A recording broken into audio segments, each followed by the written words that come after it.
Why does my Wi-Fi cut out like that?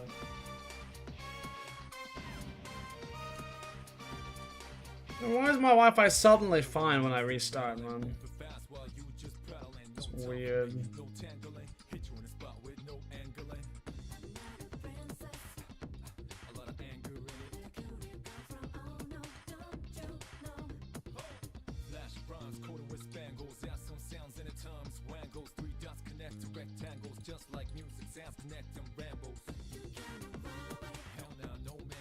I don't know.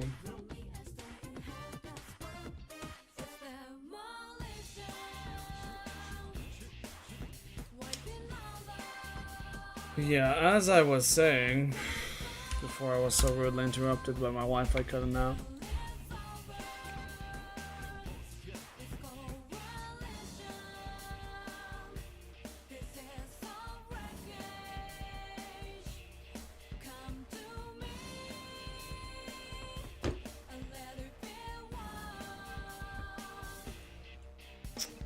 There was no dream. That dream was a nightmare. It was the most dogshit piece of trash, stupid luck I've ever experienced in my entire life, and I wanted to kill myself. Thank you. In-game.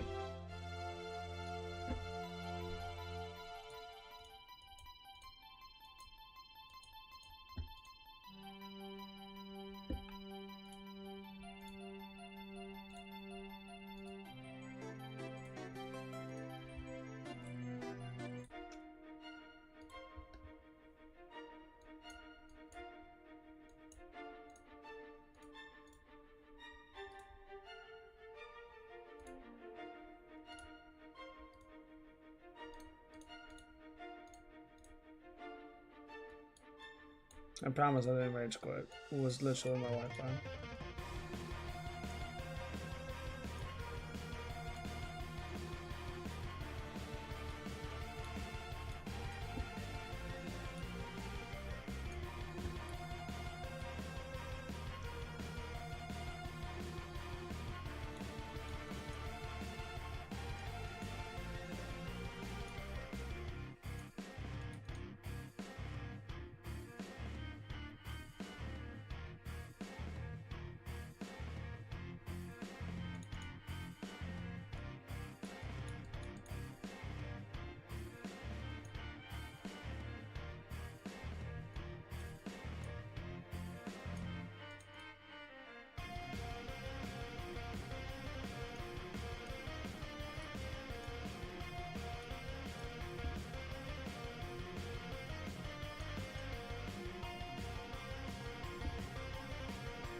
Oh shit, I'm so tilted, man.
Watch the fucking VOD and you can see how dog shit piece of trash that luck was, alright? Twice. The same terrible outcome happened 2 times in a row. What kind of sick, twisted person would make that happen? I bet somebody's watching too.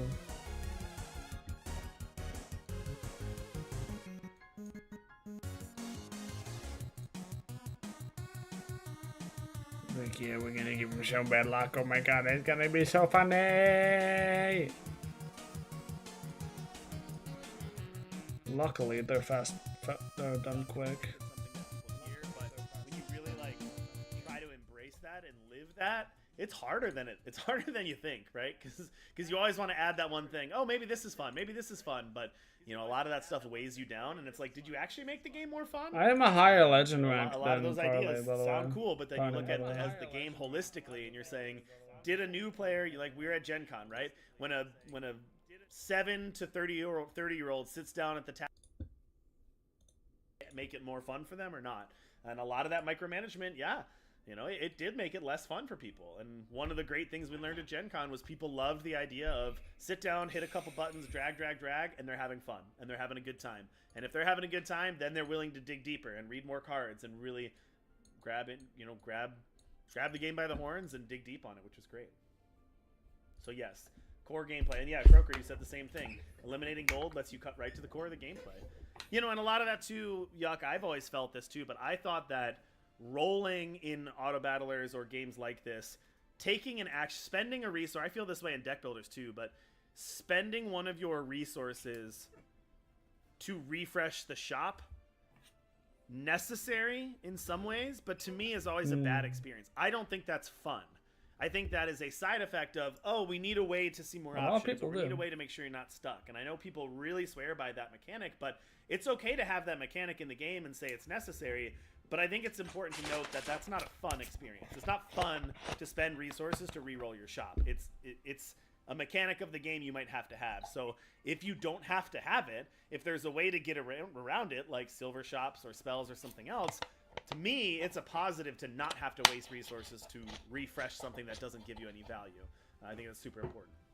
I also think one of the reasons I had so much success in Storybook Brawl and in some other auto battlers of the genre is that I was always of the mindset of choose something out of the shop and then reroll is like the backup plan, not I'm looking for A, B, or C, let me hunt for it. Yeah. And I think that for me, at least in Storybook Brawl specifically, worked out better on average, that people were too anxious to try to roll the shop for the players that like doing that.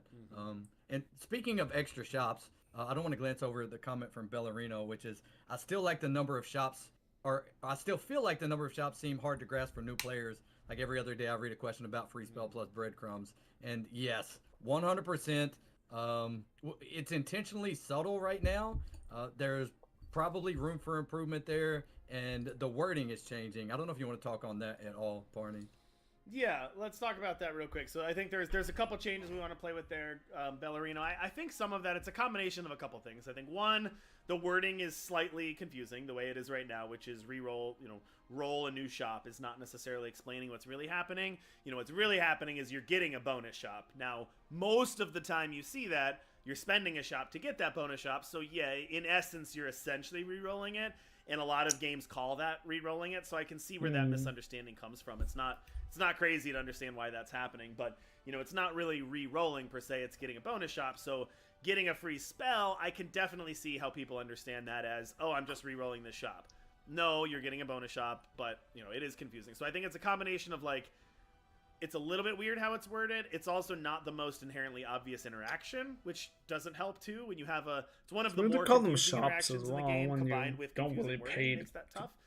But we do have some ideas in the next patch, and probably there's no exchange. Ways to make that either more obvious, you know, rewording that spell a little bit, rewording that treasure a little bit, rewording that spell. Also, maybe making it harder for that situation to actually come up, changing how free spells work a little bit. So there are some ways we want to play with it, but yes, that is, admittedly, that's a confusing interaction and not the best worded thing, but yeah. Griff also said it's a completely different design when you're primarily targeting mobile too. Yeah, it is. And I think that was another thing I didn't tell the story of, but mobile, I think, was just kind of an obvious realization, right? And I like to say, put Marvel Snap aside. I think Marvel Snap is probably the best in class for this. But when you think about games that are available on your phone, yuck, it's like they basically fall into two camps. You're either playing a game that was clearly designed for PC or console and then just port it to mobile, and it's really not a good experience, right? The buttons don't really fit. You have to turn your phone sideways. You have to use thumbs. You have to use these like virtual joysticks, and it's like, this was not designed for the phone. This was designed for the computer, and they're porting it. Or you have games that were designed for the phone, but just are so non-strategic and so just like clearly there to screw with you as the player and get you to spend money that they're not really fun at all. So it's like, that's what the mobile game industry is. Either bad ports to mobile that weren't designed for mobile, or crappy games that are designed to make you spend money. And then there's kind of Marvel Snap, which I think is a good example of how to do it well, but like, that's really it. So when we, at the very beginning, after, you know, thinking about this, going back to the drawing board, that was very obvious to us as like, yep, we want to be able to play the game on the phone, and we don't want it to be a PC game that is ported badly to mobile. We need to design it with what is the mobile experience from day one. Make sure that it's not Galaxy Light, right? Make sure the mobile experience is a home run, and then you can do the PC afterwards. But I think really, really understanding how does this game play on mobile. You know, we had a couple things written on the whiteboard, right? I forget what all of them are, but it was like, you know, you need to be able to play the game with one hand, right? So maybe it's like feeding a baby, or we joked about like, you need to be able to feed a baby, or you need to be able to drink a beer, you know, take whichever one wherever you are in your life cycle. But you basically need to be able to do something and then play the game with one hand. I agree. I think That's super important. That's fair. So yeah, that hopefully that answers your question about mobile. Yeah, and this probably goes with that saying for all of the people here who most, if not all, have played the game. But the asynchronous style of being able to step away and come back, that's also so useful for like the type of player that you're mentioning. You know, if you're holding a baby, you know, my son's grown now, but I had those days in the past where I would have loved to have had a game like this. All right, new code is CDJU. CDJU. Dragonfly, the shop icons being confusing. Yeah, it's something we know about. The UX is still pretty early on that. Something we're playing with, but mobile ports to PC are a lot better than the first. Absolutely, Griff. 100%. All right, Phyrexia, Dualholm, Noir, Yuck, Jorbish, myself. Let's go. Are you doing anybody join or doing dev team games? Anybody join? Yeah.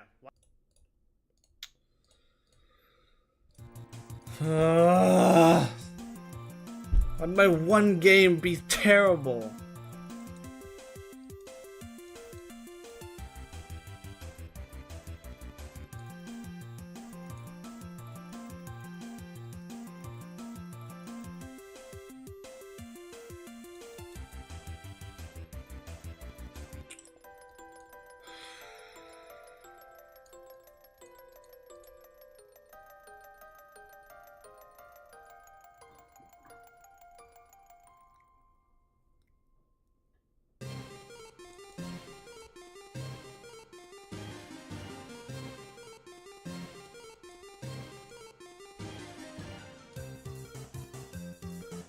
That's not what I meant to do at all.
Look, every single time it actually matters. Every single time I actually, you know, now is the time to get lucky, you know? just fall flat on my fucking face.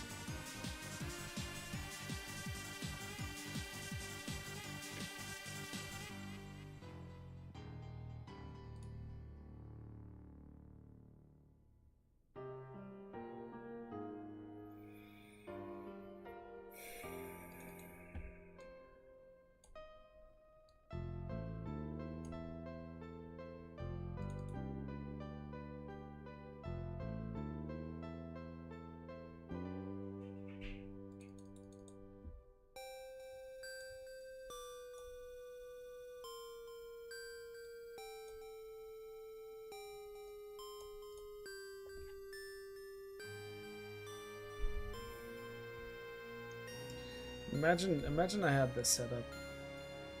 Well, imagine I had this set up, man. All this shit, that would have been a whole different story.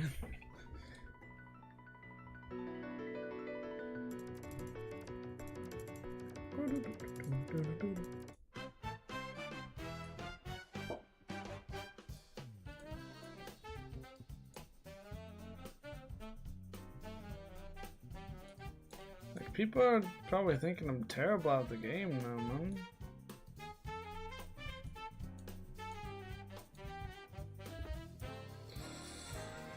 man.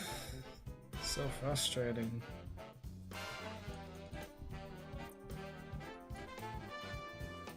$11.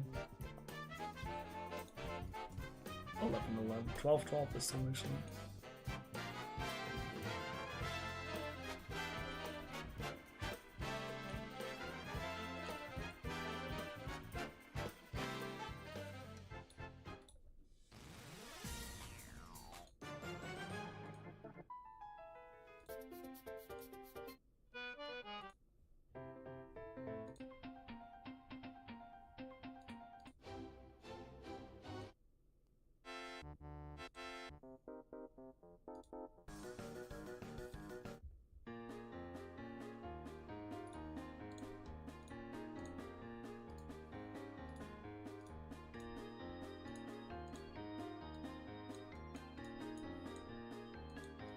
It's funny, the only reason I picked Thing in the Ice is because that's the only captain I have.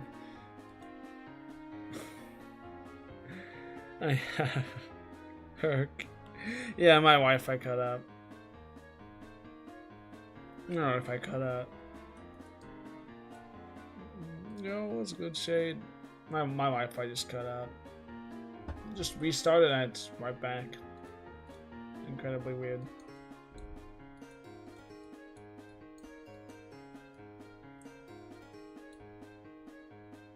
I'm thinking about getting a router, but my Wi-Fi's good. It's just for some reason it just cuts out every now and again.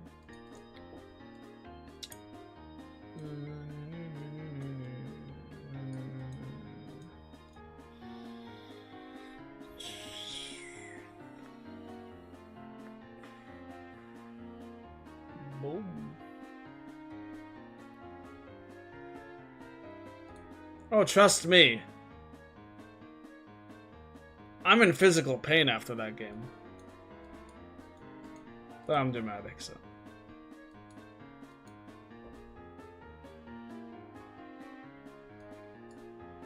Yeah, it made me want to rip my hair out.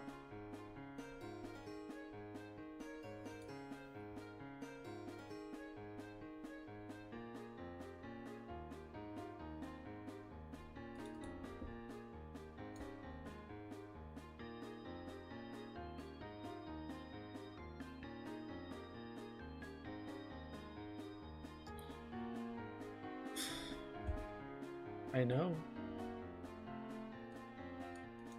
I was just saying that the only reason, practically the only reason I did take Thing in the Ice. Well, for one, the other captains weren't great, but for one, this is a whole nother issue. The only captain I have Herc, which is a broken game-winning legendary, on is Thing in the Ice. So I don't know if you ever want to, address that fact. you know, that has a very big impact on not only what captains people pick, but what captains people don't pick. And the pay to win aspect of card games. I could go on a 12-hour rant about this shit. Don't get me started, alright? I've played enough card games to know how absolutely dogshit, predatory piece of friggin' capitalistic owners. I don't know. It can get incredibly bad, really quickly if you have no idea what you're doing with the regarding allowing people to pay to progress. So I would be very careful with that, incredibly careful. Quote me on it. Quote me on it. I dare you to quote me on it. In the 90s, so left to me, just running in the 90s. Come, baby, run to me. We are running in the 90s. To set me free. Running in the 90s.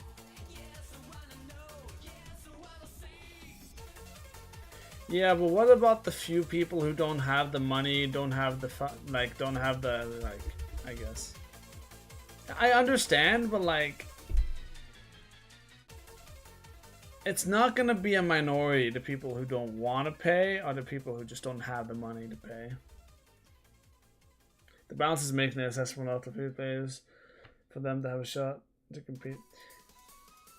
Yeah, but that's the thing. There comes a break point where you have to have all the legendaries. You have to have this card, this card's broken, this card's not. This card's broken, it's black and white, alright? It's good, not good. Some cards are good, some are terrible. If you have terrible cards, you will lose every game you play, and that's not a fun experience. I rest my case, Your Honor.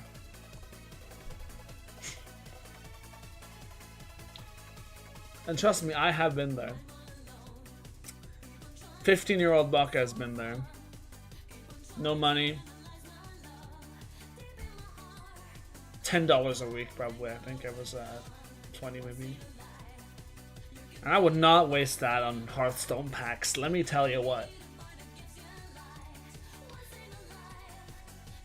And considering this game is depicting, like, whatchamacallit, like, fantasy characters, like kids characters, as in like night stories for like 5-year-olds characters. I think there's gonna be a lot of people who don't want to pay money for this game, or in this game. That's just a hot take, right?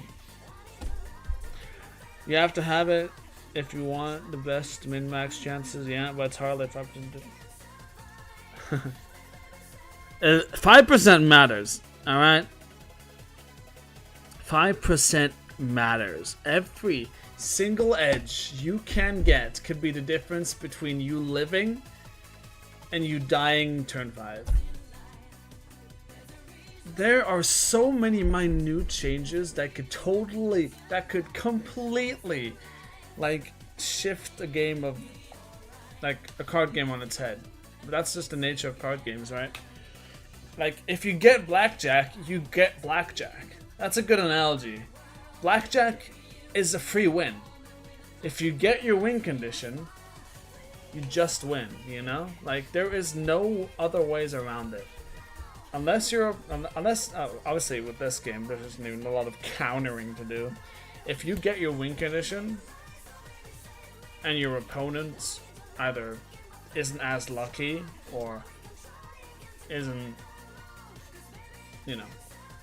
Obviously there is a skill factor, and that shouldn't be overlooked, but the fact of the matter is that there is so little impact that there is such a small margin um, for like that tips the balance of live, don't live, half a heart, full heart, you know.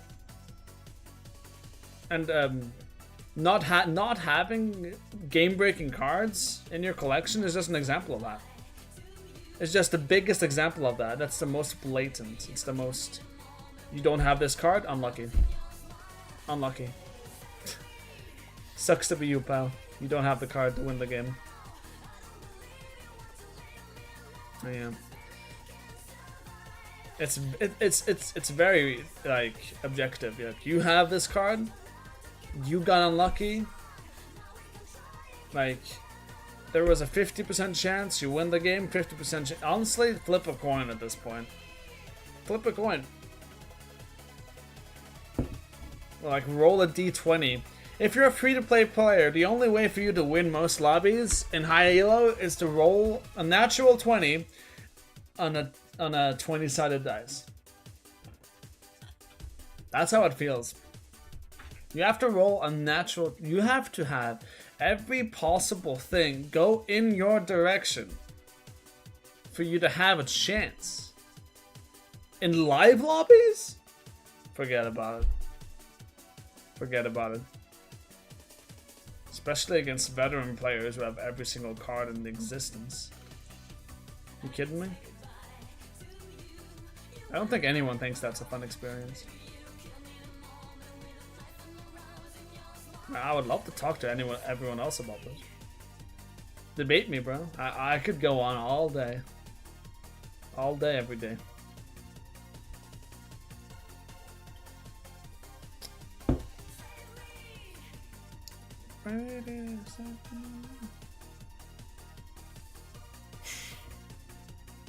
Sounds like you should buy our cards. Yes, buy our cards. Yes, yes, it's the only way for you to have a chance at winning the game. Buy the cards, guys.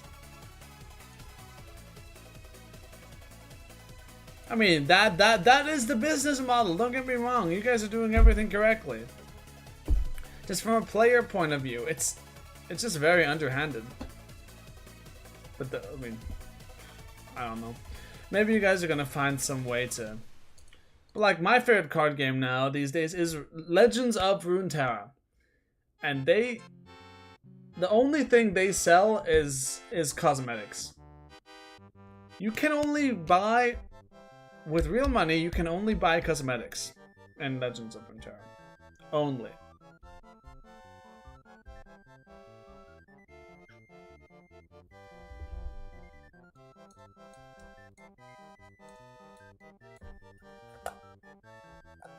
And that's another thing. If a captain is just locked behind a paywall, and that captain is new and exciting and just game breaking, and that's a like the you know, the articles write themselves. You know, the title, like, it's not difficult to foresee what can and will happen. I'm hoping we can go very wide with the cosmetics. How about you copy Runeterra? I guarantee you that's gonna end well. Unless you absolutely need to make money with the game. Not only is Runeterra very, very, very, very big, but it's also part of Riot, which is a $1 billion company and it's incredibly massive and just not really comparable, but you get the idea, you know?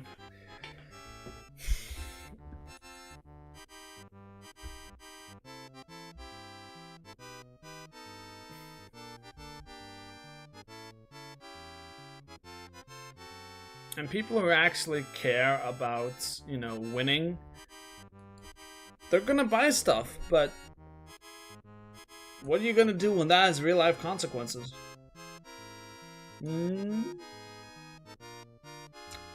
That's on you. Sorry. If you're forcing paywalls down people's throats, if you're forcing people to do this to win the game, and then suddenly they have a medical bill they can't pay. That's unfortunately well, I mean, that's a whole nother world. That's just a hypothetical, really. But you get the idea.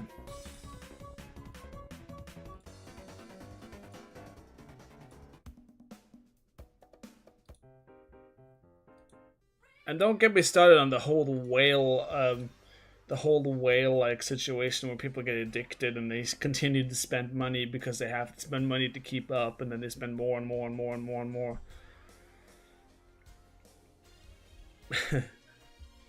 If that's the direction you guys want to go, I'm not against that for the sake of the company, of course.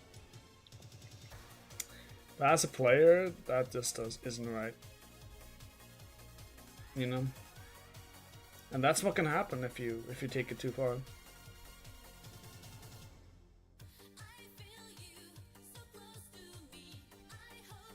Wow, 5 hearts. This is actually the second time I've gotten 5 hearts. Be with you forever, to be alone and stay together. This is love that we had to somebody else. But baby, I wanna tell you, remember me. Remember it used to be. 6 hearts. 6 hearts.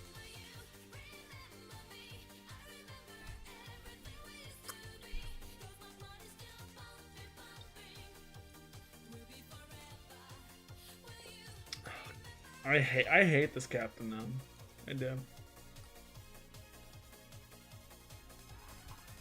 Genuinely. Deck's not even good too. Oh look, I'm almost at 300. Here we go.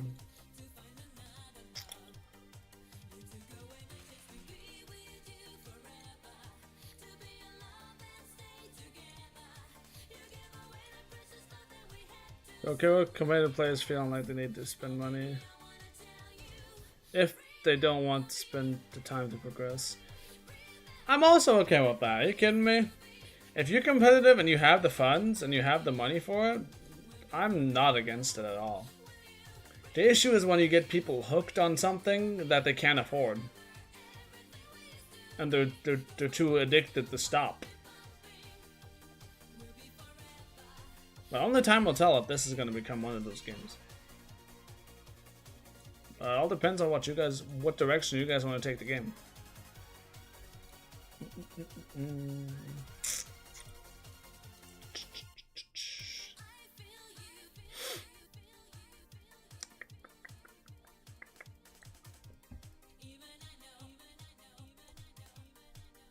Like I said, I support you 100%. Whatever you guys do, I'm for it. Don't get me wrong.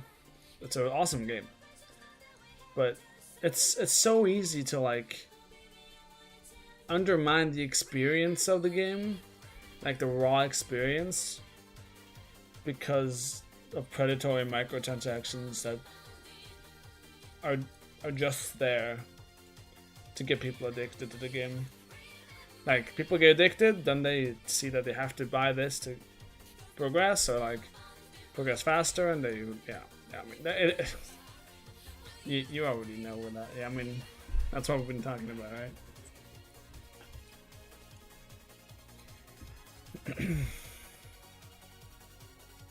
And granted, of course you can get far with skill. Of course you can. I'm not saying you can't beat people with skill, but card games are so hilariously unforgiving. If your opponent had Ragnaros the Fire Lord and you didn't, and even if you played perfectly, you're at 8 HP, you have 5 minions on the board, you've attacked, your opponent is at 10 HP or something, he has 1 rag on the board, there is a 20% chance he hits your face and kills you with exact lethal.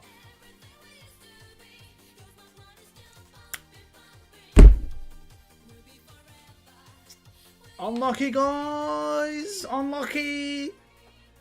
Unlucky, guys! Try again next time. Yeah.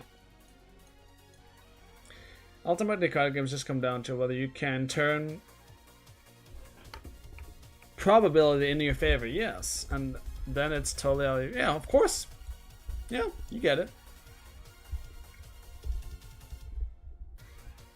And even then, the amount of randomness that's injected into a lot of these new age, like, auto battlers and card games, it just, I don't know. It's a balance. You have to have enough, like, player agency for the player to, like, feel in control, but you also have to make it random, you know? And, I don't know. Sometimes you can play your mind out. You can play out of your mind. You can be the best player in the world and still fall flat on your face in any card game, no matter the skill level, no matter your opponent.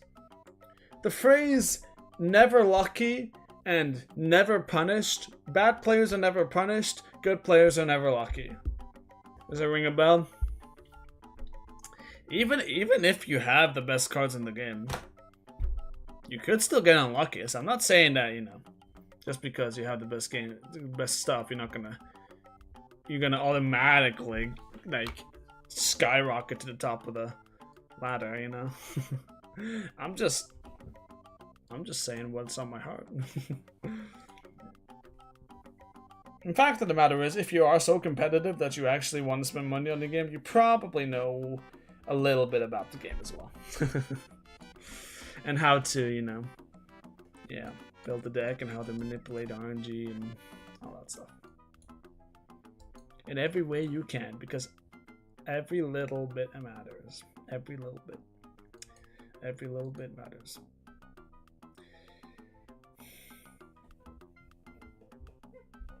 Let me ask you, if there was a extra 1% chance, so normally, like, blackjack is skewed like 55-45 to the house to player, right?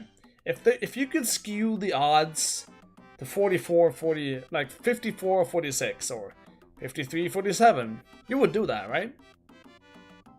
That's why it matters, you know? That's why it matters. Same principle applies in every single card game on the market at the moment. Competitive success in card games require min-masking to the probability and then competing enough to offset the bad randomness. Yep, but sometimes you just can't offset, like, if you, like, I don't know. Yeah, if you just don't find your win condition, tough luck, you know? Tough luck. Better luck next time. Go next.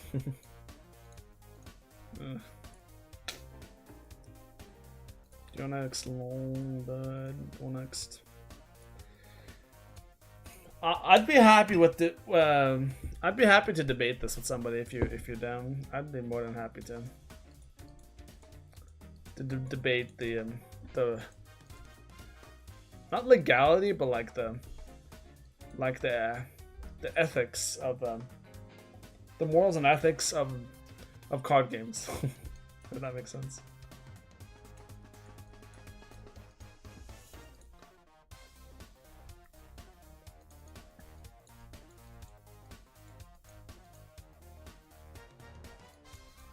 Yeah, but you haven't really come with a counter argument. You're just agreeing with me. I'm sorry, but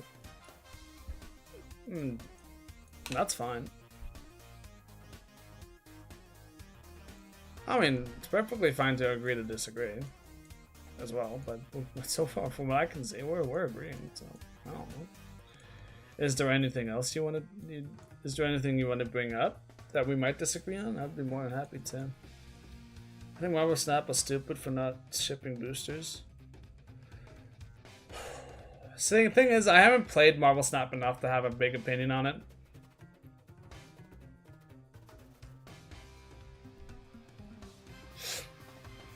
And I don't know what, like, how impactful they are and how many cards is in one, all that stuff. I have no clue. Any of that stuff. So it's difficult for me to say, well, like, what the odds was, but it's just promoting soft gambling, man. I don't know what to tell you. Obviously, if people want to do it, like, but people want to gamble all the time, you know? Like,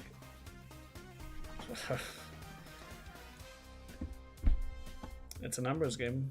Even the odds of you finding a legendary in a pack is a numbers game. So many numbers.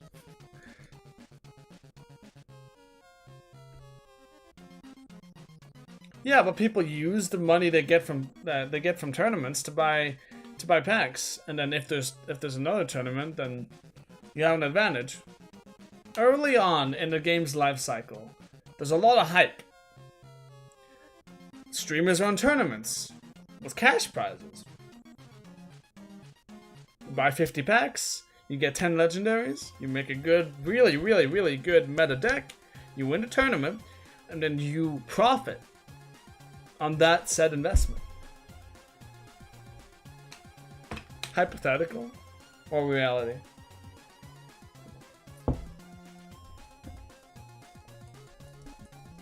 I don't know. I've seen it happen. I've seen it happen.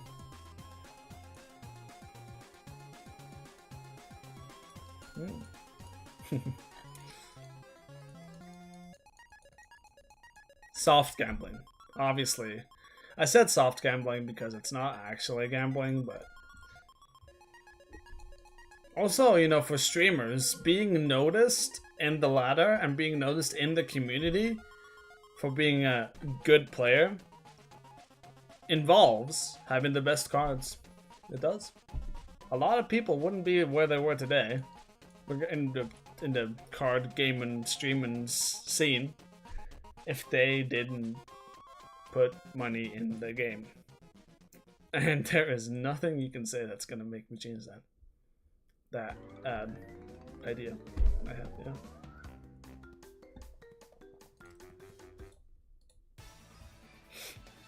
I think Parney's lobby is almost over, so we're gonna try to see if we can jump in here.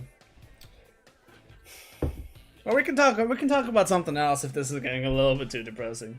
I just have a lot to say about it, honestly. Obviously, the majority of people, they're not gonna compete in a tournament.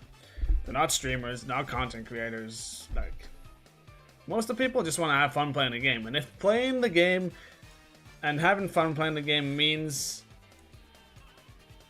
buying packs and spending money on the game, then who am I to tell you not to, you know? I'm not gonna be the fun police, you know? As much as I would like to, I'm not. Well, I wouldn't even like to do that, honestly. That's just weird.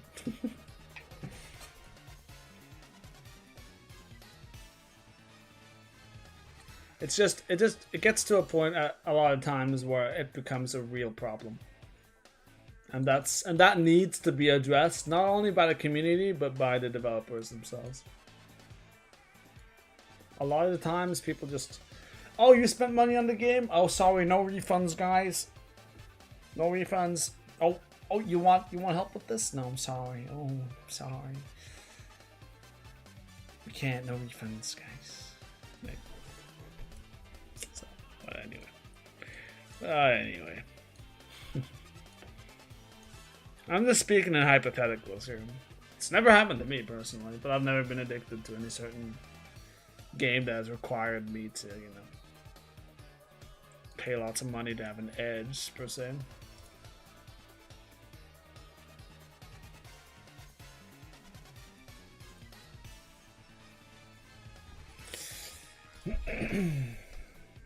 I think the gambling argument definitely holds weight. Soft gambling. Yeah. And you can debate me on that all day.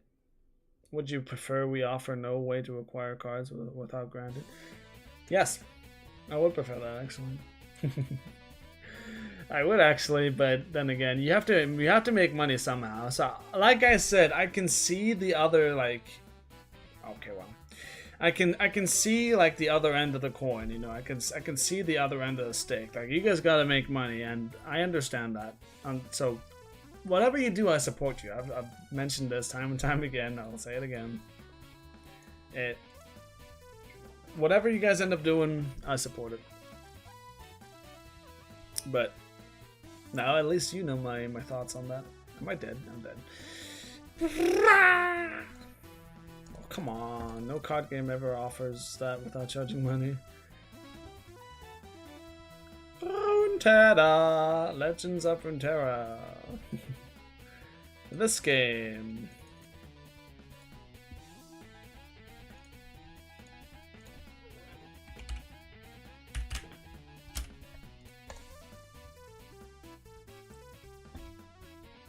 It's taking a while to boot up, but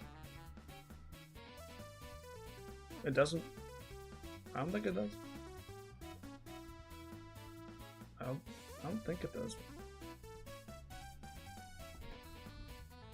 Oh, I mean, we can check, but I've played a while and I haven't seen it.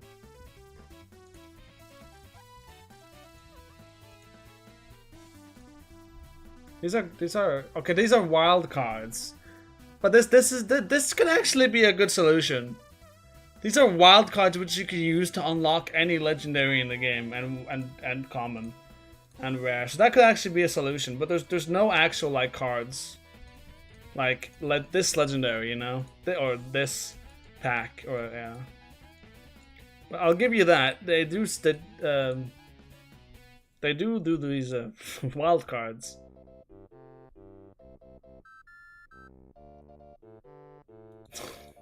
Yeah, but the thing is, most of the time, you only need one card. You only need one legendary. Most of the time, you just need one legendary. I'd pay for that.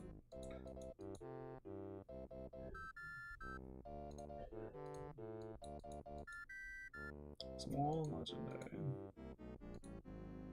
Just that one card. You know? Besides, you don't even buy just the one wild card. You can buy multiple with like the coins you get, whatever. Anyway. Pride of Chucky at some point. Any captain theme ideas? If you guys have fun puns or alt arts or things you'd like to see, drop them in chat. We'd love to get some creative ideas on that. How about Busted Bot? That's pretty great. I don't think I want Jealous Stepsisters. Pocket. Another cap, you want Apple? Yeah, I mean Apple's pretty good with this. Apple's what? Epic? The direct path to acquire certain cards for certain captains, Yeah, but it would Apple's be epic and really makes Chucky go crazy. Silver Pocket Mysterious. yeah. Gotta take I mean, turn I'm two. not Let's opposed to go. that. If there's a way to guarantee, like, if you can spend money to guarantee that you get a card that you need, which is pretty much what Runeterra does. I'm definitely not against that, because that sounds like a good solution. Like I said, that sounds like something that I would pay for. Oh, come on. Do some Trash Panda skin, a Chucky skin. Oh, come on. See some cool Really? cool ideas with Princess Animal. I'm just gonna.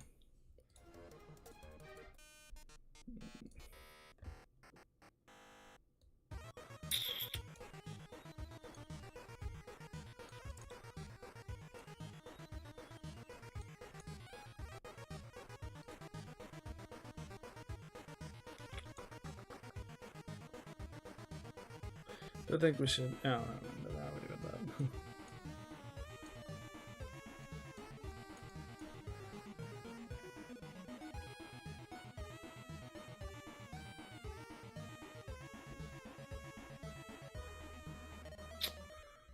Captains I got are just not great. Dragon Mother is decent, but I need like I need monkeys, I need Senna, I need Phil, I need just stuff. I need a lot of stuff. I know. for this to be successful. Okay, draw is fine. I'll take a draw there, 100%.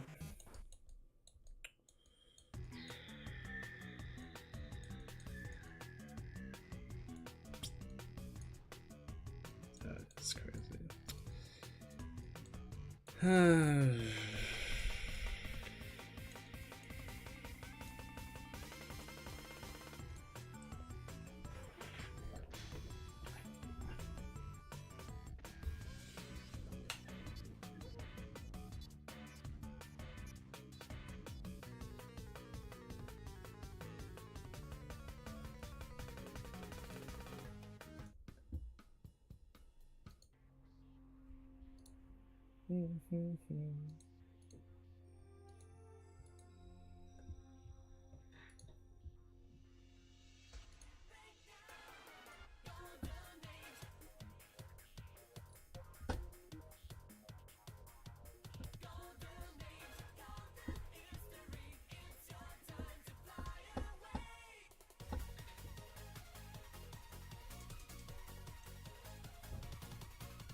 Oh, that's so good. Okay, there we go.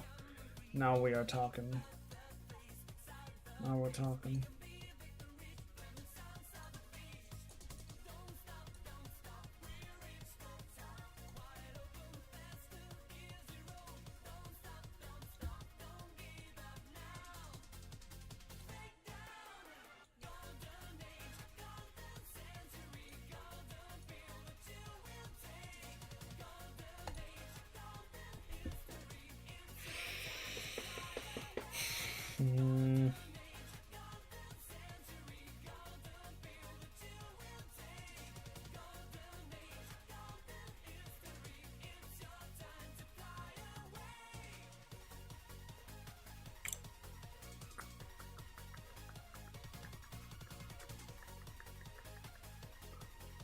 People are finding a generous path to get full collections. Yeah, that's good. Competitive collections much sooner than that, and premium captain's going to be available after 2 months for players. Yeah, fair enough.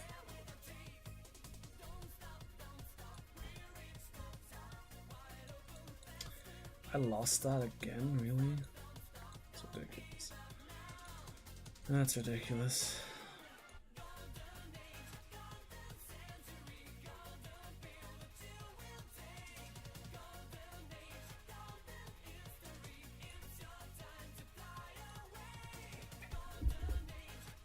I'm barely losing these. The prince is pretty big now. Turn 6. Turn 6, 22, 22 is pretty solid. Hopefully we'll have other cosmetics too. I mean, I'm excited to see what cosmetics you guys come up with, because this game isn't exactly very customizable, if that makes sense. Like, you could change the background, maybe. That could be cool. You could have, like, I guess you could have, like, a profile picture. Yeah. I guess you could change, like, the art. Yeah, not yet. You could change the artwork for certain cards. You can make them shiny. Shiny! Scrub the deck and make it look shiny. All arts are going to be big. Oh, like full arts? Like Pokemon? Like full art, super rares, secret rares, stuff like that?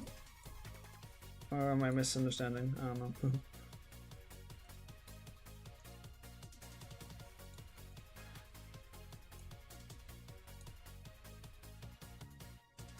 A whole customizable player profile banner thing I want to do too. Cool. I can't wait to see it. That would include everything. Yeah. Very cool. And the emotes. Like a Clash Royale, dude. Yeah. The emotes are so toxic, man. Though they can be really fun as well.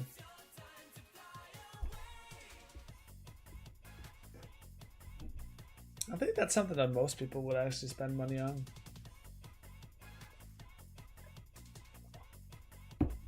actually spend money on. Wait, I dominate party. What is this?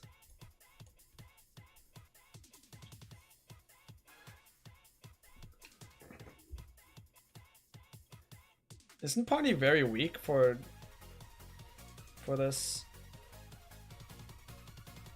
Oh, draw. Okay. For what? Turn 8.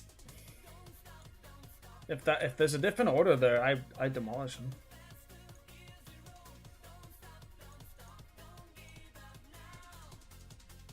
Break down.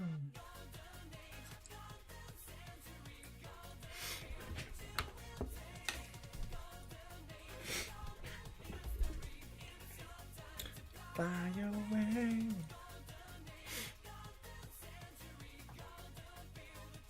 Actually, somewhat stabilized here, which is crazy.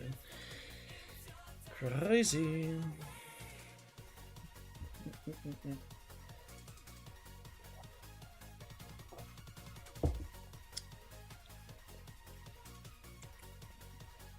I can't wait to see what you cook up. Emotes, profiles, avatars, profile banners, new art, sparkly shiny borders, stuff, backgrounds, everything. I really do hope we keep like the galaxy theme though, like this. This barrel of monkey art is absolutely incredible. With the space in the background there. I love that. I feel like backgrounds and interstitial / screen transitions are our biggest missing. Yeah, like animations and stuff. Maybe, I don't know. Oh please. Oh please.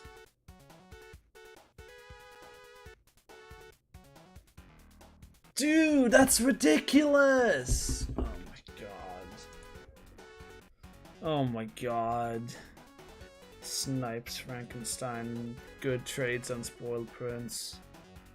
It's ridiculous.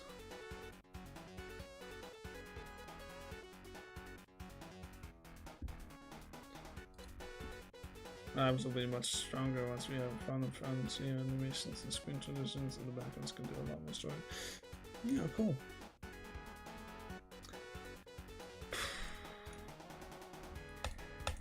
Yeah, see, I get a build going. What's stopping me from winning that lobby? Luck.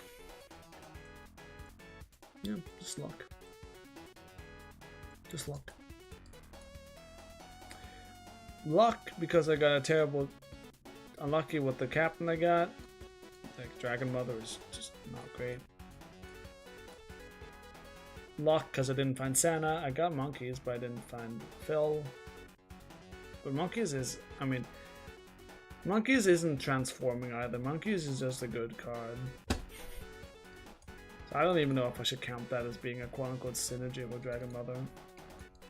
There were just so few guys that transform.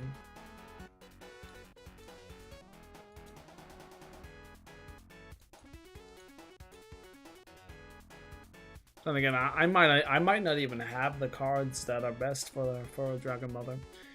I might be limited in that regard. Maybe. No, but you can't. You really can't compare chess to card games. And yeah, and even then, there are actually luck-based like principles in chess. If you hang mate in one, is it luck or skill if your opponent doesn't see it? If there's mate on the board for your opponent and your opponent quote-unquote has one, is it luck or skill if you, as the person who should be losing, suddenly starts to win because your opponent didn't see mate in one?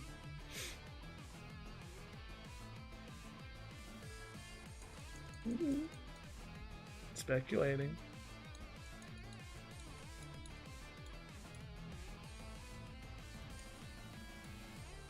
Yes, it's skill. All skill. Haha, I concealed the mate in one so you couldn't find it. I just did this. Get wrecked. Mm.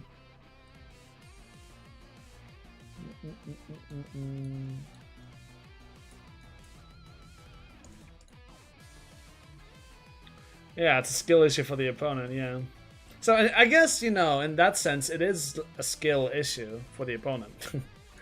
But for the person that made the mistake to begin with, I guess that's also a skill issue to hang mate in one, but... Also, you know, your opponent doesn't play the best move. Or a good move. Considered to be lucky. But other than that, chess doesn't really have any luck-based mechanics built into the game. I mean, it's the oldest game of the world, man. You can't really compare that to modern card games on the internet, though. That's kind of far. That's kind of stretching it a little bit. I'm not gonna lie. That's getting a little bit out there, I'm afraid.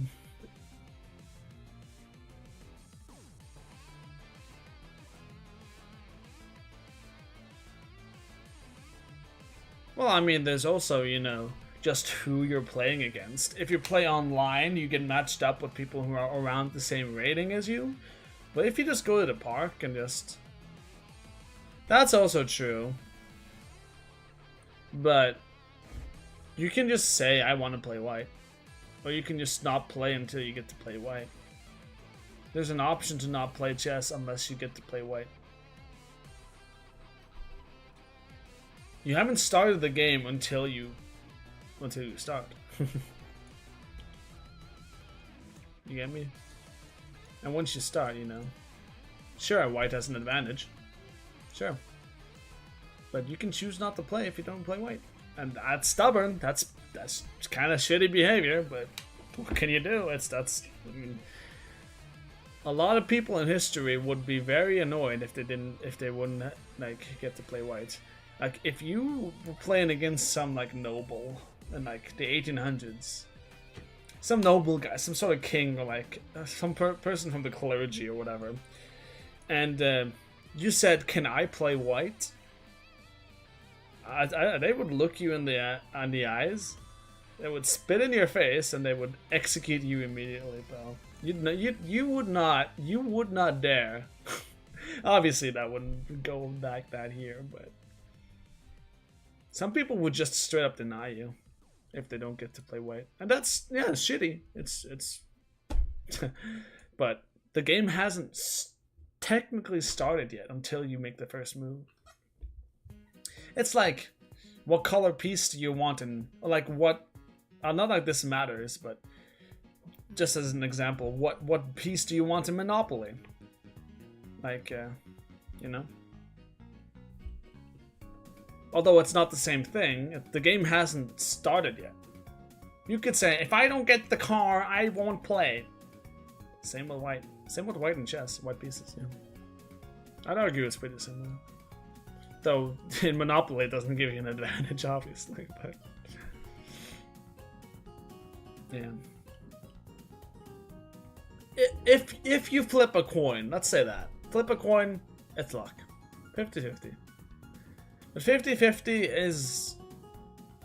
I'd argue 50-50 is fair. It's the most fair RNG there is. It is the black and white. It's heads or tails. It's so poetic. And that's what I love about RNG. 50-50s. 50-50s could mean the difference between winning and losing. White and black. Black and white. It's a fun analogy when you think about it, actually. It's getting me a little bit sentimental, honestly.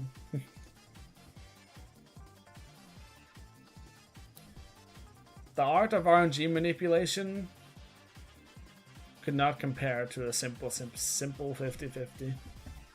Simple coin flip. Nothing to be done. No way for you to gain an advantage. Nor your opponent an advantage. It's just 50-50. Either you hit it, or you don't. And doing a coin flip for who gets to play white and black is fair. Yeah, it's perfectly, yeah. It's perfectly 50-50, yeah. That's why I enjoy 50-50s, and that's why I don't get mad when, you know, I lose a 50-50, because it's equal. It's equal rights, you know? It's yeah. But not everything is 50-50. Even though it looks like it's 50-50, there are a lot of like different variables in the background and stuff that could skew the odds in your opponents or your favor without even you realizing it. AKA casinos, but casinos don't really hide it.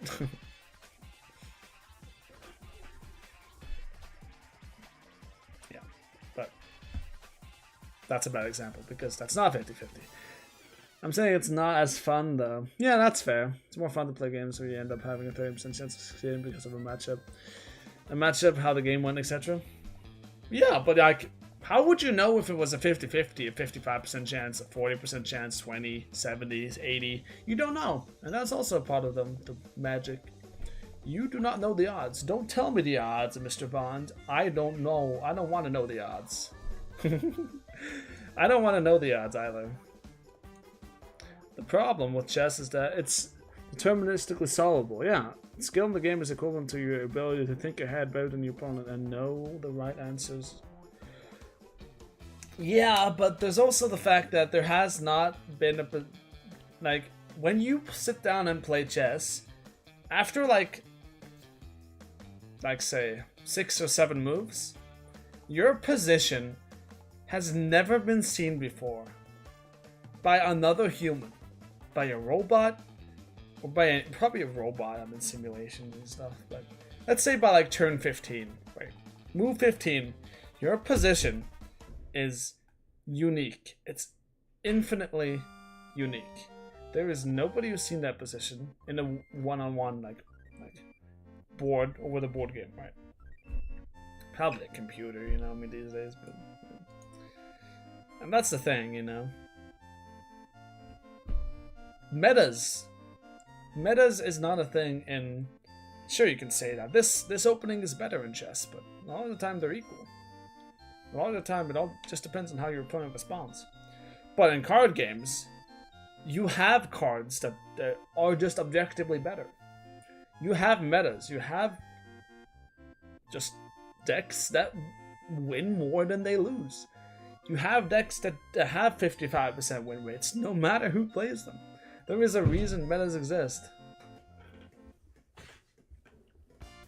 And that's why it's not comparable to chess. Because chess is skill only. And that's what's so nice about chess. Is that you can fully and truly know, like, I outskilled my opponent.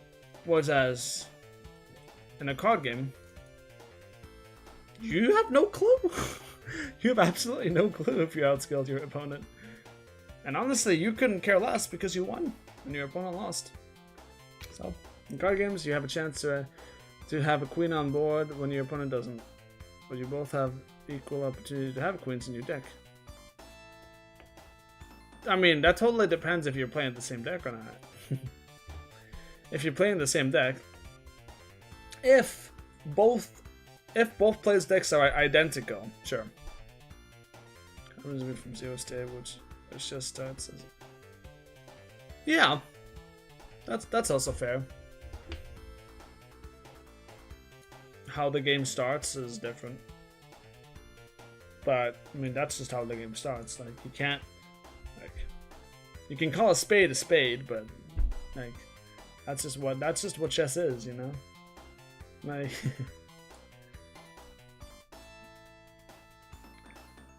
It's difficult to, you know, say, would it be different if, like, it would be a totally different game. Well, there's a meaningful alternative to playing just one queen on the... But then that would be a totally different game, right? You'd play chess with, like, 10 queens. And the option to like transform like units, like Obviously, you can do that in actual chess if you get to the end of the board with a piece. Yeah. No, it's just chess with more player choices before the game. Then there would develop metas, but since there is an equal amount of like both sides are equal. Both sides have the same amount of units, 2 rooks, 2 bishops, 2 knights, 1 king, 1 queen, and a bunch of pawns. Yeah, of course.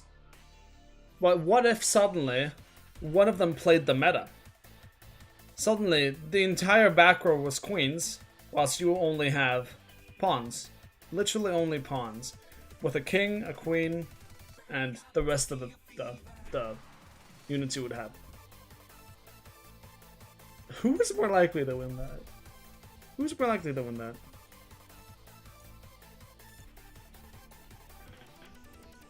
Regardless of rule set, regardless of skill, who's more likely to win that? And that's how metas work a lot of the time as well, in card games. In a perfect world, card games would be like chess, where everybody would have the same deck, or like, you would be matched up with players that have the exact same deck as you. Even then, skill is still a factor, luck is still a factor. So there is no way to completely, like, make a card game 50-50. And that's nobody wants that either, you know? That would be lame.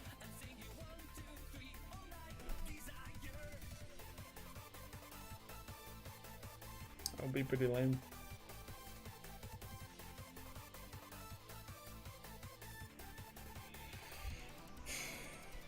And obviously, you can't just be like, oh, now I suddenly have a lot more cards and you're going to run out of cards. You can't just change the rules in the middle of the game as well, you know?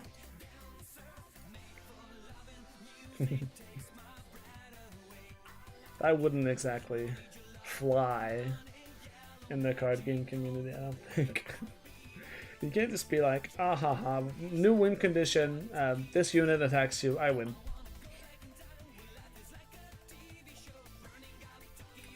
You could do a thing where there is like another alternative win condition. Like Runeterra has a unit. Her name is what's her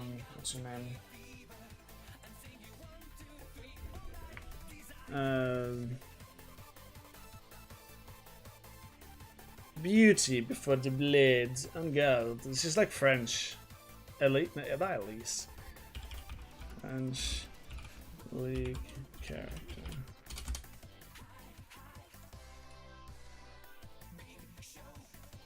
Fiora is a very unique card in Runeterra because most of the time the one win condition you have in Runeterra is you have to get your opponent's Nexus from 20 health to 0 health.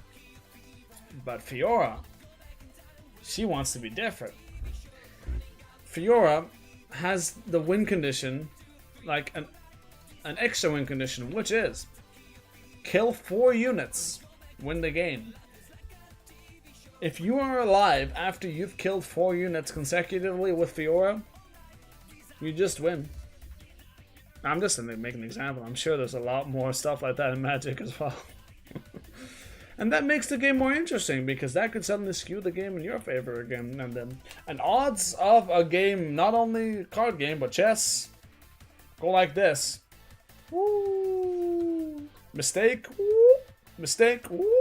Mistake. So, it's all about optimization and playing to your strengths, however you can. And if you prefer to have an ulterior win condition, sure, why not? There's also Teemo, who can plant puff caps in your deck, which is dog shit, by the way, and every puff cap does 1 damage. If you plant 20 puff caps in your opponent's deck, there's a luck mechanic involved in that as well. But if your opponent draws a card and there's 20 puff caps on that card, unlucky. Unlucky. Unfortunate though. You just lost the game without your opponent attacking one time. Your opponent hasn't hit your Nexus one time and you just lost the game. How do you feel? Everyone complains about lands. I can only imagine how it is, and like it's so complex and League and freaking in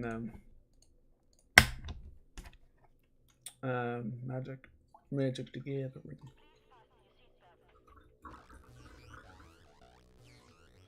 One of my friends loves land destruction decks because he loves giving people that feeling of not drawing lands first amidst the bad randomness.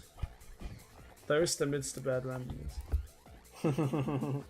Yeah, I mean there is a lot of joy in like manipulating RNG and like denying your opponent value.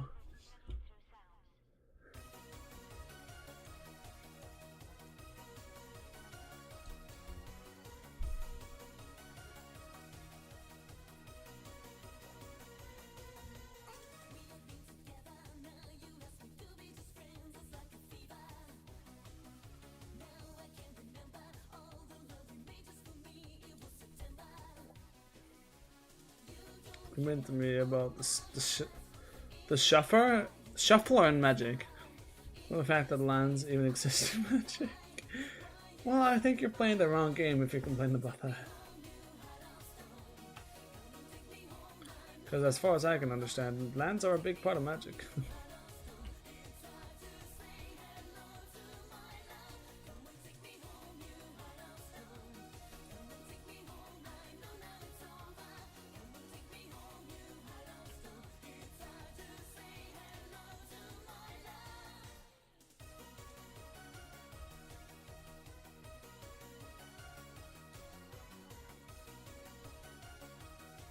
Yeah, to compensate for the fact that all their lands are being destroyed. Also, I got 300.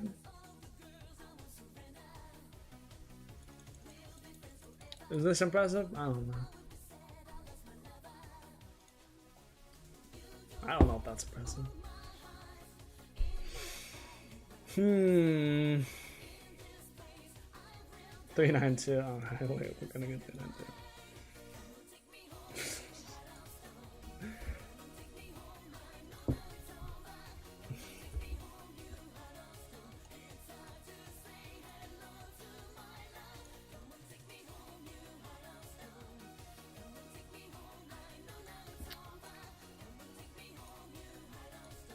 I don't actually know what it does to, you know. This start is genius, by the way. This start is like a start made in heaven. Pix and Puck, Evil Stepmother, and Jealous Stepsisters. This is like the villain start. This is like textbook. Imagine if I got this in a live lobby.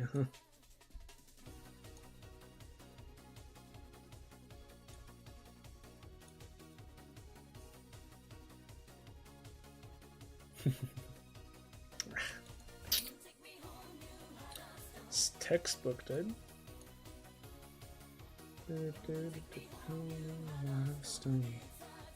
Say hello to my love. Oh, you heart of stone. That's over. Oh, you heart of stone. To my love.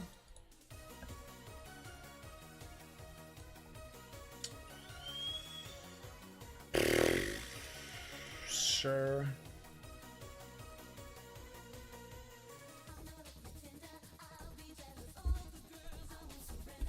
Debbie Jones. That's pretty good. Oh wow.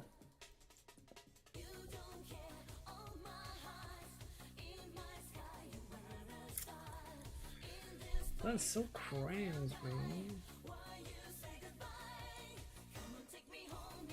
Out of stone. I know that it's over. Come and take me home, you heart of stone. And say hello to my love. You heart of stone. Now it's frick.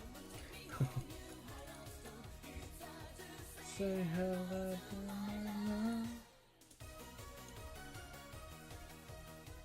Oh yeah. TLK the two-headed dragon. Bing bong.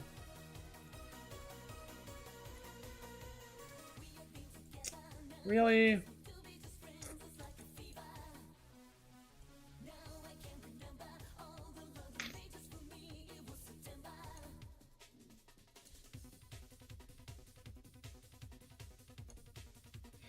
Okay. That's really good. The villains all the way, man. Okay, shit. You heart of stone. On different question, Sparkle Hat. Regarding monetization and stuff. In the game. What is my question? Is there an opportunity for streamers and content creators to get like stuff, the giveaway stuff, stuff?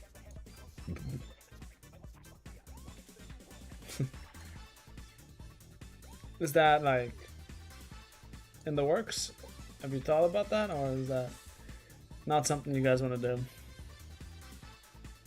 Once you have things to give. Fair enough.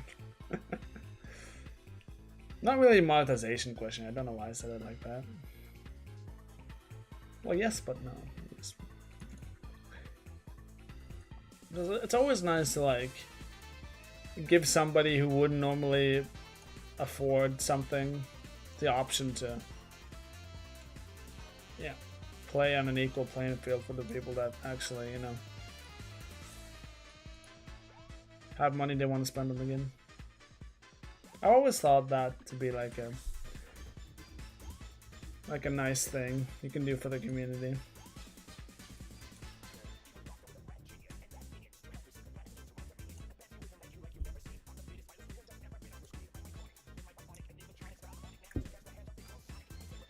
Or you can just give away cosmetics, you know, I mean, anything, honestly. It's the thought that counts. Oh, come on.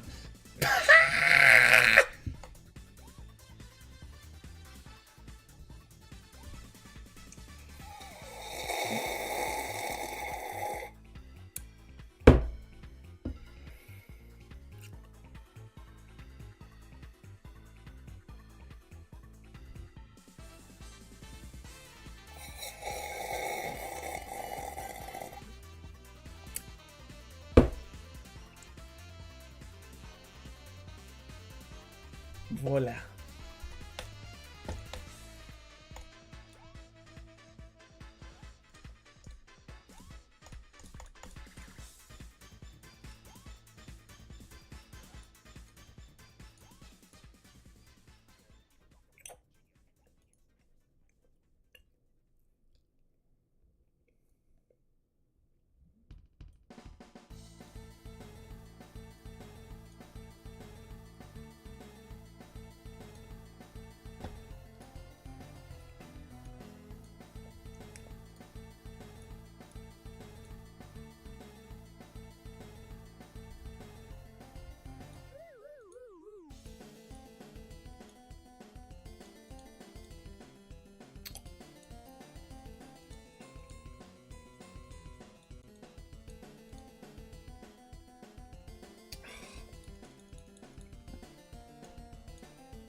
Good.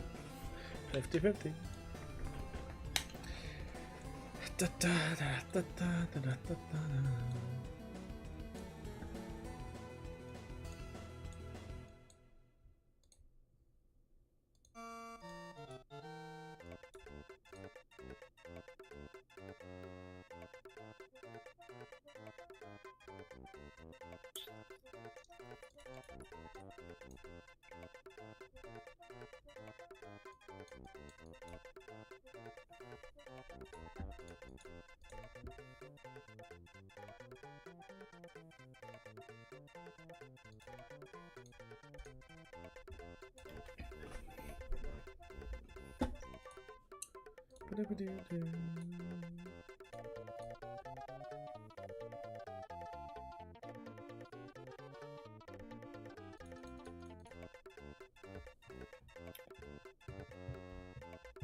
Wow.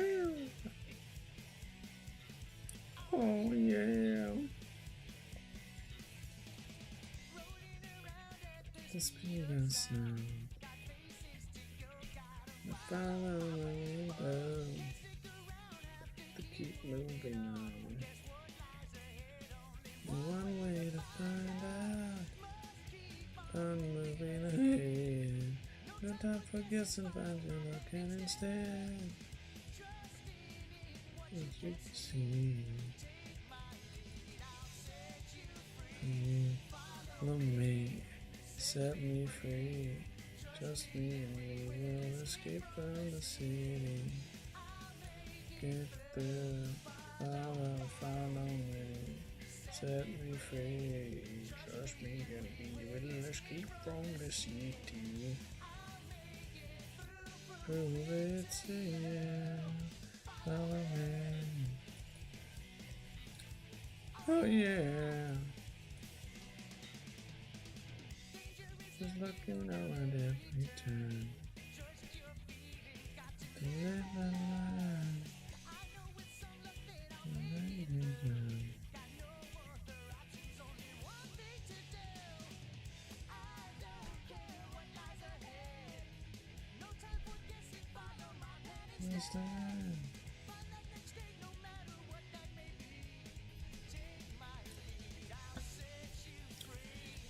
Follow me, set me free.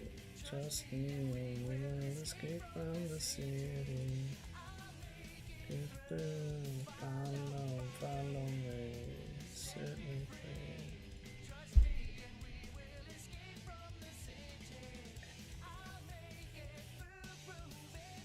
Yeah, follow me. Yeah.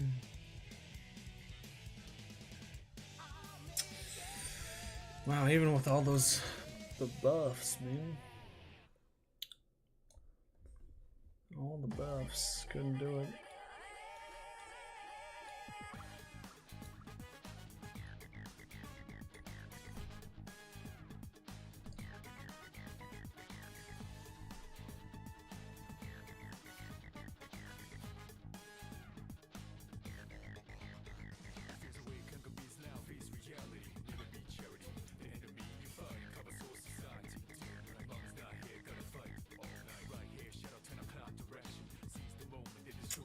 Damn order.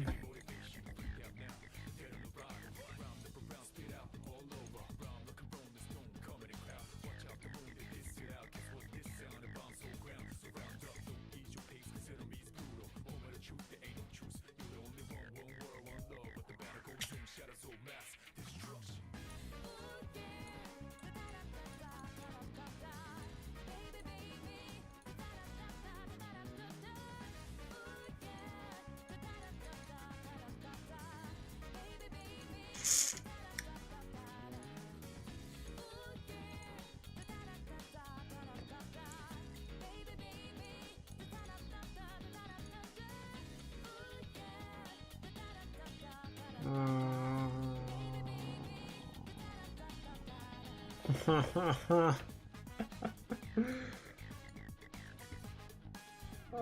it hurts.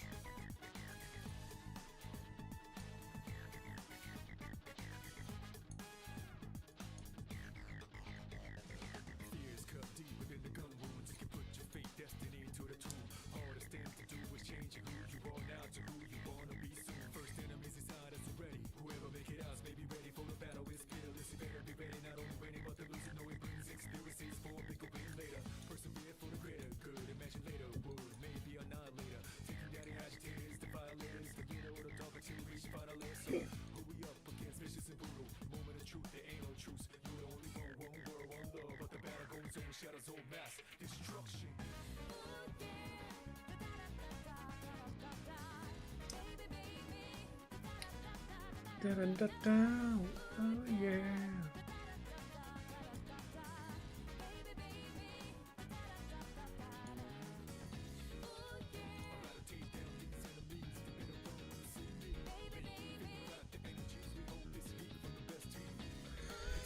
I'm just turning my brain off at this point.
Oh, Mockingbird.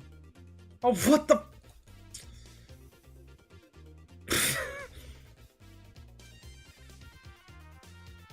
Never mind.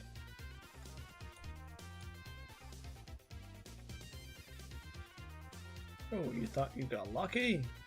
What? What does this word lucky mean? I never heard of it.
Oof.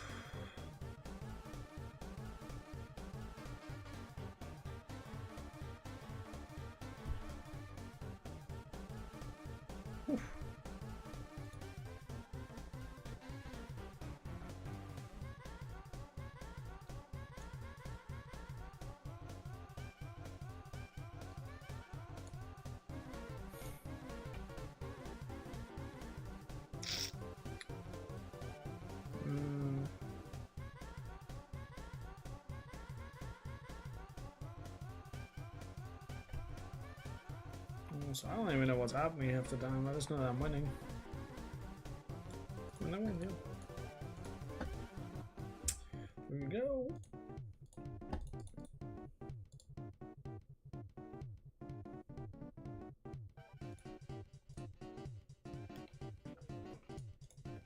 I'm gonna see if our friend Jamie wants to do a lobby. Ugh. Oh.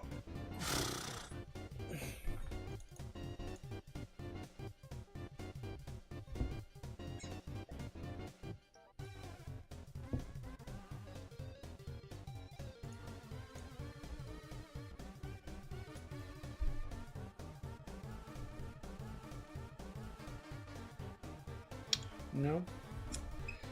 No. No lobby. Anybody here wanna do a lobby? You have to lurk for a big action.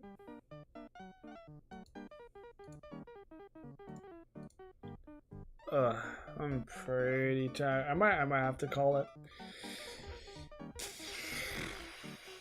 Actually.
Hmm.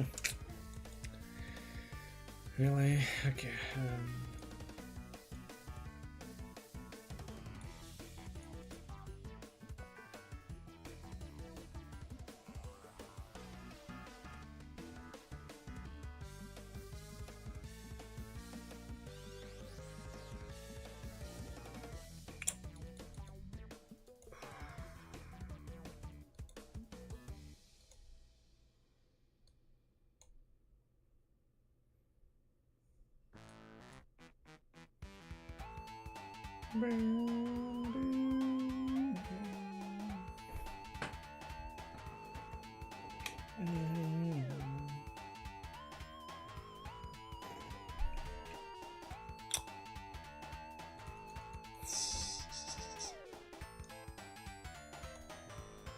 Wow.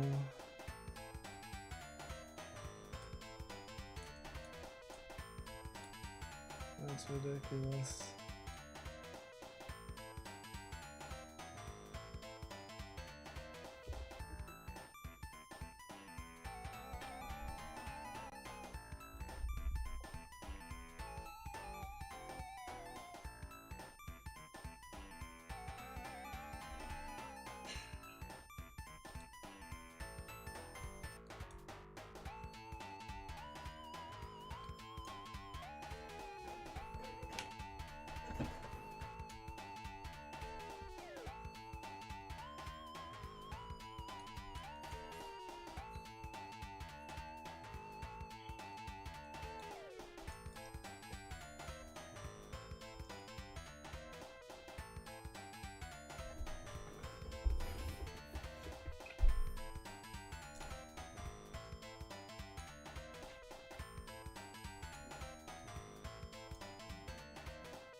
Hmm.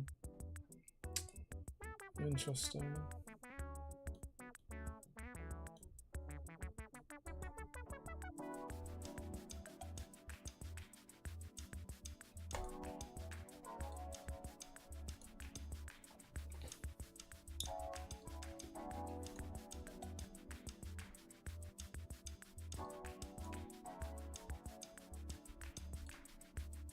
I only have 3 treasures.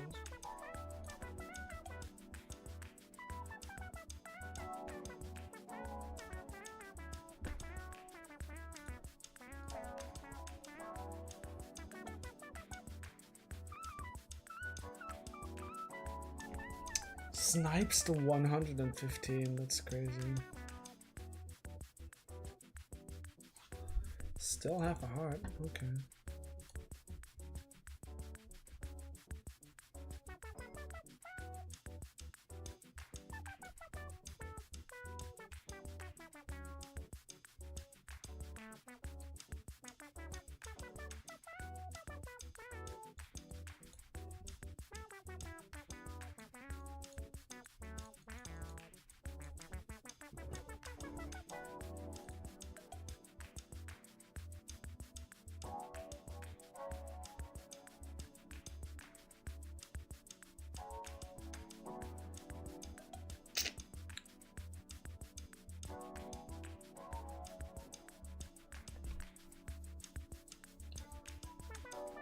Oof.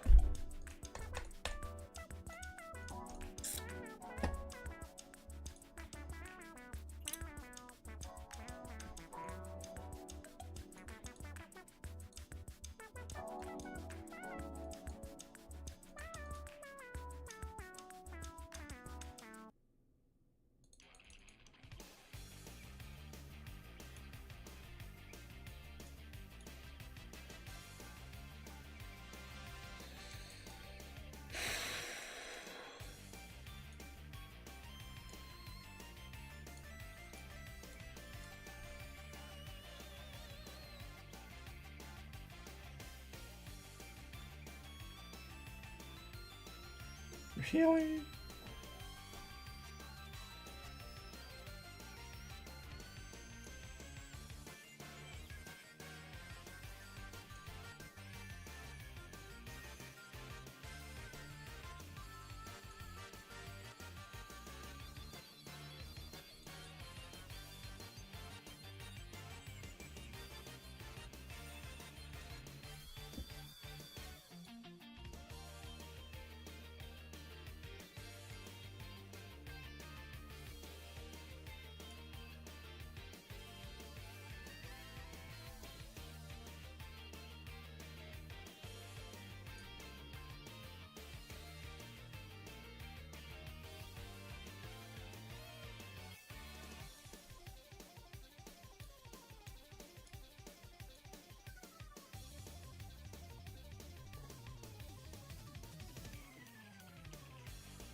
Beautiful.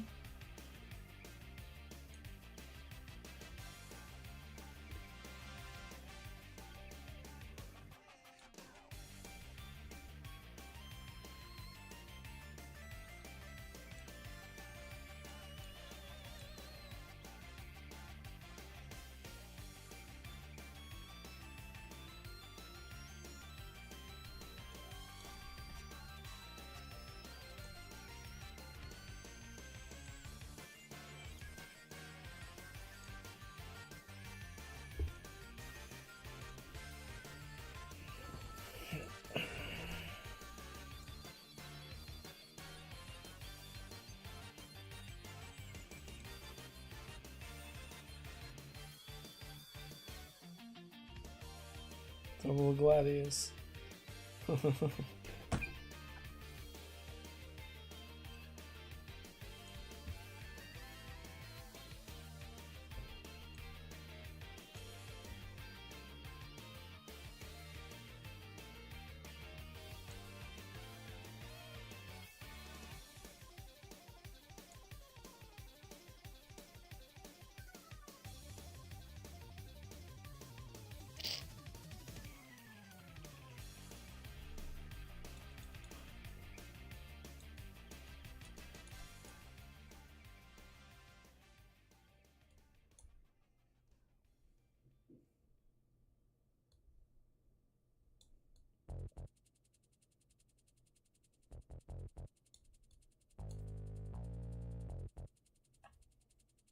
Oh, it's too late to pivot now.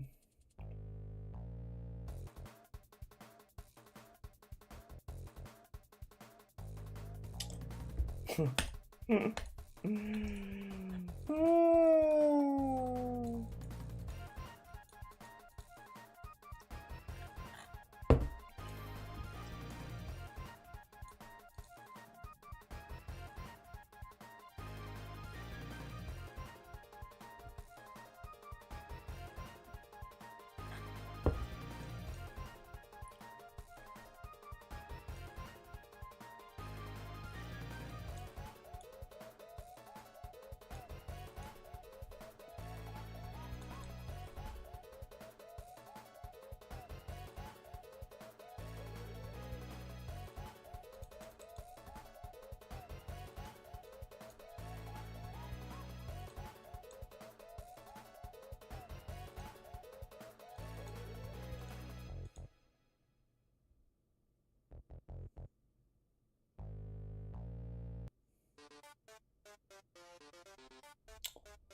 Pooped at a kraken. Ooh, almost something again.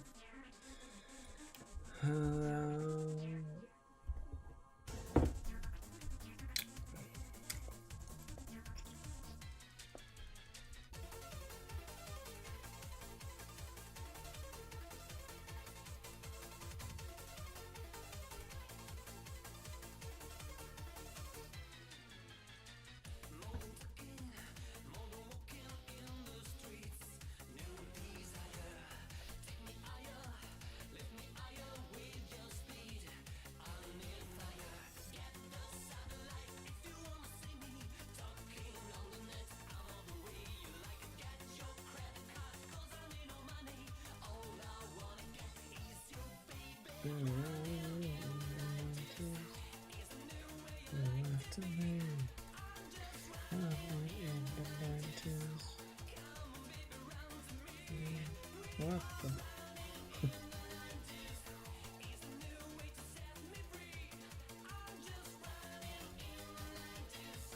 Oh. I didn't get to do it, man. Didn't get to do it.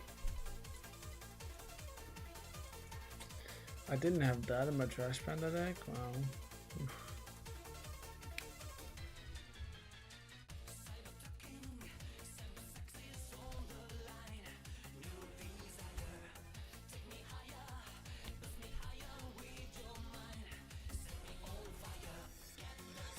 Oh, wow.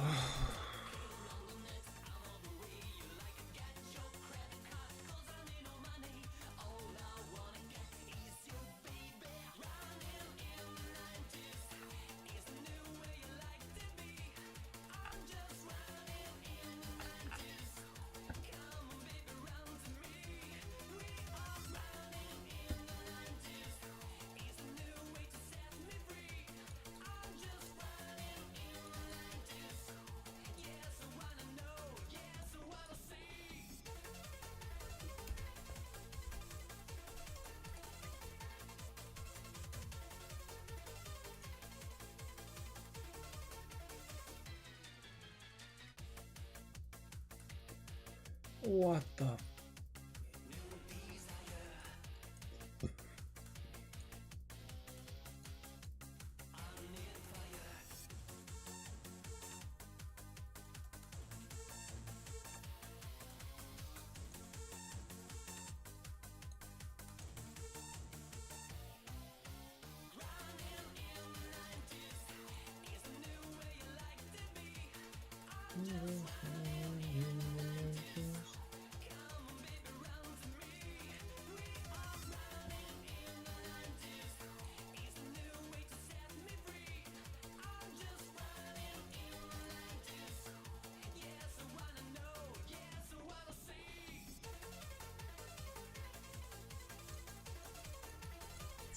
I mean, I missed Mechanical Dragon, so I'm running back.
7-1.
Oh.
Oh, that's really unlucky.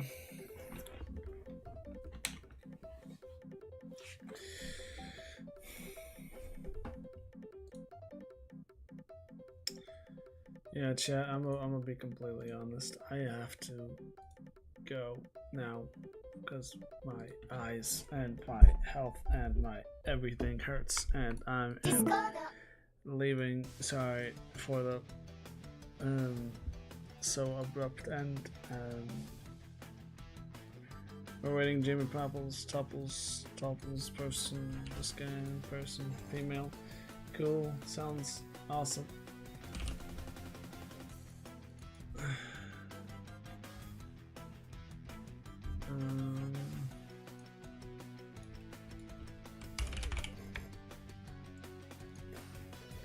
There you go. Thank you so much for watching. Stay safe, take care of yourselves, don't do anything I wouldn't do.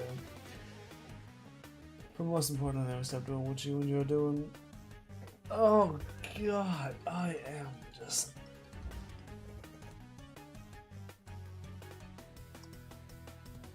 out of it.